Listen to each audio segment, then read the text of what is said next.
Құрметті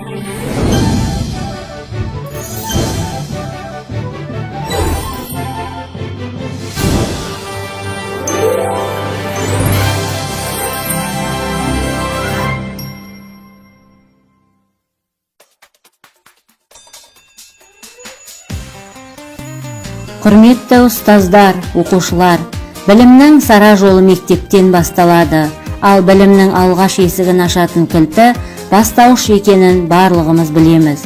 Ең алғаш әріп танып, оқуға, санауға, есептеуге үйреніп, білімге деген құмарлығымыз бастауыштан бастаймыз.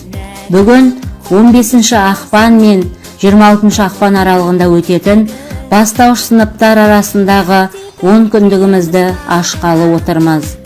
Біздің 10 күндігіміз мәңгілік елдің болашағы білімді ұрпақ атты тақырыппен жүргізіледі. Мәңгілік ел ата-бабаларымыздың сан жылдар бергі асыл арманы. Ол арман әлем елдерімен терезесі тең қатынас құратын, әлем картасынан ойып орын алатын тәуелсіз мемлекет атану еді. Ол арман тұрмысы бай қуатты, түтіні түзу ұшқан, ұрпағы ертеңіне сеніммен қарайтын бақытты ел болу еді.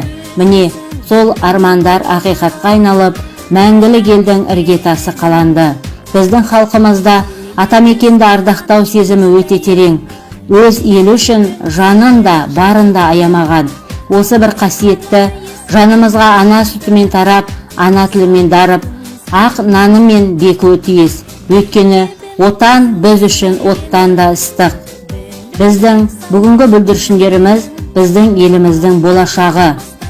Сондықтан біздің оқушыларымыз иманды, білімді, өнерлі болуы еліміздің ертеңі үшін аса маңызды. Барса ошым бал бұлағым, лаулап жансın шам шырағың, өзің берген біліміңмен самғап ұшты тау қыраның. Бастау үшін бастамам, білім жолын бастаған, білім шыңы биікте, елді бұл жастанам. Ғылымның сырын ұғына, шығынар білім шыңына, оқыптылық пен зеректік, жеткізер білім шыңына, бастауыштан қанасың білімнің нәрлі сырына. Жыл сайын қаруланып біліммен, балашақтан болашаққа ұмтылған, жайнаптың үмітіңді біліммен, бастаушым бізді алға бастаған.